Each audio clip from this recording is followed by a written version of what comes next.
One of my guilty pleasures is buying and collecting games on Steam, and because of this pleasure, I have a ton of games in my backlog.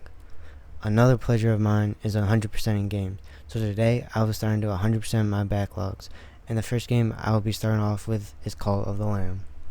The first thing you do in this game is get sacrificed. Yeah, to start this game you have to die, but after dying you get to talk to the one who waits, and accepting his request to start a cult to worship him, you get the first achievement of the game, Deal with the Devil. Right after, you get revived and put into the roguelike part of the game. This is a nice area to get introduced to the combat and enemy types. Eventually, we get into an encounter with a little rabbit man surrounded by enemies. After killing the enemies, we get to send the rabbit back to our cult. And back to the cult, we get indoctrinated into our cult, unlocking the achievement First Follower. After doing some missions to start our cult going, we set out on a crusade in Darkwood, the first of 4 areas we fight in. After fighting enemies and going through the rooms like typical roguelike stuff, at the end there's a mini boss to fight, but it wasn't too challenging, and after getting the last hit, we unlocked the achievement Death to Non-Believers. One cool thing about the mini bosses in this game is after defeating them, you can convert them to your cult, which I thought was pretty neat. After heading back home and getting the resources needed, we built the temple where we can give a sermon to our followers, and as soon as it's over, we unlock the achievement Preacher of Truth.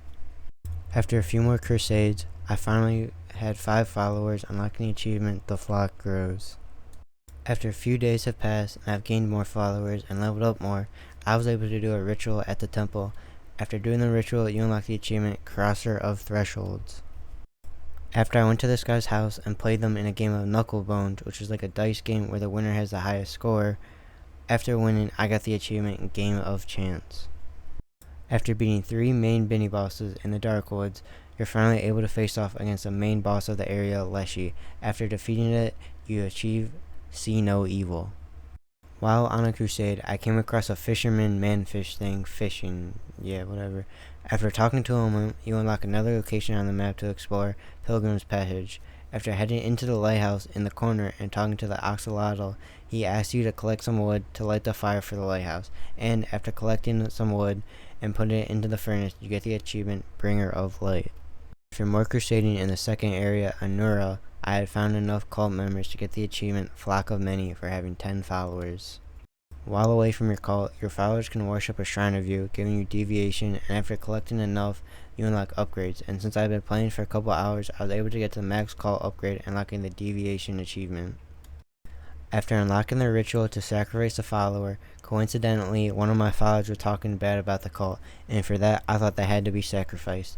So, after doing that, I got the first death achievement for the first follower death, and right after, I got Sacrificial Beast for sacrificing a follower, and shortly after that, I got the Transform achievement for unlocking the first fleece, the Golden Fleece, which is, I think, the best in the game. While wearing the Golden Fleece, you do more damage but take double damage, but that's just a skill issue. So with my new fleece, I was able to take down all the mini-bosses in Anura, and I was able to fight the boss Hecate, and after defeating the frog, you get the achievement Speak No Evil. While trying to catch some of the rare fish for the Fisherman's Quest, I actually was able to catch every type of fish in the game, getting the Teach a Lamb to Fish achievement. After grinding out the third area, Anchor Deep, I was able to recruit more followers to my cult, getting the achievement Flock of All for getting 20 followers. Soon after doing a lot more fishing, I was able to sell them all for a ton of money, and after getting 666 coins, you get the Hoarders of Wealth achievement. Later, after grinding out all the mini-bosses in Anchor Deep, I was able to defeat the last boss, Calamar, and after defeating it, I got the Hear No Evil achievement. One thing I didn't mention earlier is that once a follower levels up, they give you a Commandment Stone, which you spend on new doctrines, which are basically new laws for your cult or unlocking new rituals. And since I had so many followers, they gave me so many stones, and after getting the last doctrine, I got the Gospel achievement. After leveling up the cult enough, you unlock confession booths, and after building one and listening to one of your followers, you get the achievement Keeper of Secrets. While searching through the Silk Cradle, I came across this golden sign and melted follower, and after interacting with it, it shows me the 5th and final location, Midas's Cave, and right after, unlock the achievement Leader of the Crusade. One thing you get after doing the daily sermons in your temple is you unlock skills for better weapons and curses, and after unlocking the godly weapons, I got the achievement Weapons of Plenty. After unlocking the strongest weapons, I went and banged out the achievement for defeating the bosses without taking any damage. So, while fighting the final boss of the Silk Cradle, I got Think No Evil and Peace. I went back to Darkwood and got Order, and in Anura getting Sate. And I actually wasn't able to defeat the boss in Anchor Deep because I went on to fight the final boss, the one who waits, and after an awesome two-phase fight, unlocked Do No Evil. After beating the final boss, I went to chill out and play some dice with the boys, unlocking Master of Chance by defeating all opponents and Knucklebones. One achievement I kinda got on accident was a cannibal achievement. I told the cook at the kitchen to make the following meal and fed it to someone, and by doing that, you unlock the cannibal achievement. But I accidentally got that while I was on a crusade, so I didn't get to see what happens. Finally, after doing some more sermons, I unlocked every curse, getting the Curse of Plenty achievement. While I was on a crusade in Silk Cradle, I ran across Midas, and after hitting him a couple times, he gave me back all the gold he stole from me earlier and gave me the Shakedown achievement. One of the endgame things in this game is that you have to go through all the areas again and fight all the bosses, and they're able to be recruited into your cult. So after being the final boss in the Silk Cradle and recruiting him to my cult, I unlocked the Leader of Leaders achievement. I then finally, after so many attempts, was able to defeat the boss in Anchor Deep without getting a hit. Let me get the Cure achievement.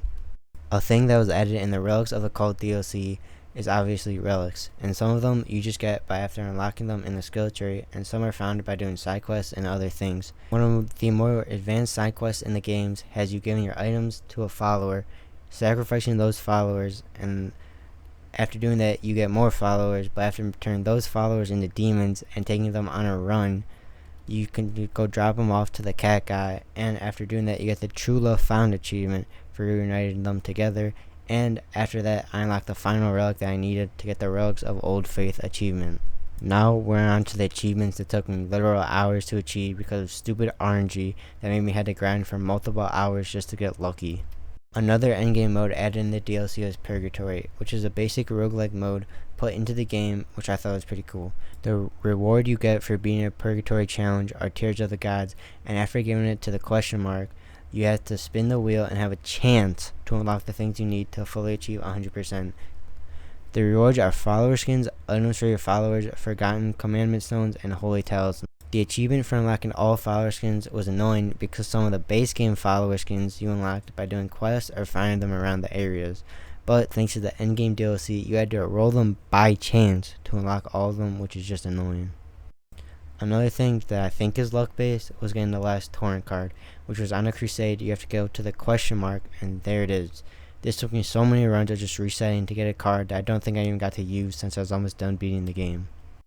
Anyways, after going through a long purgatory run of going through every area and finally killing the final boss, you get the Slayer of Souls achievement, which is actually kind of fun to get. Now, the next achievement took multiple hours, and I got them over multiple days of grinding, the Transmute achievement for collecting every fleece. Now, for unlocking every fleece, you had to get the Holy Talismans, but the only way to get them was in pieces by doing side quests.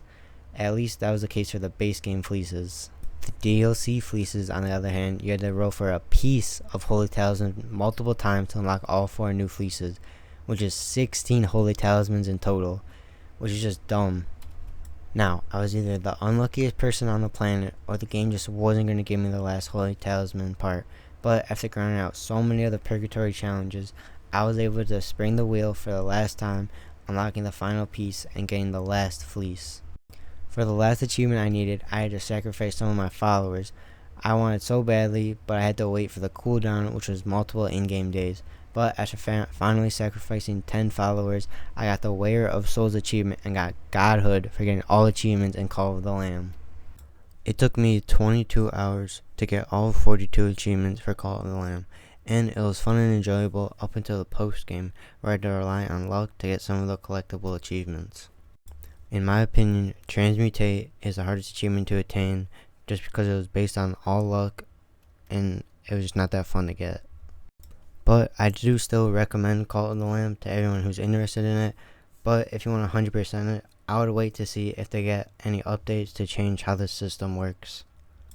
Anyways, I have more games in my backlogs 100%, so as always, thanks for watching and please subscribe because more videos are on the way.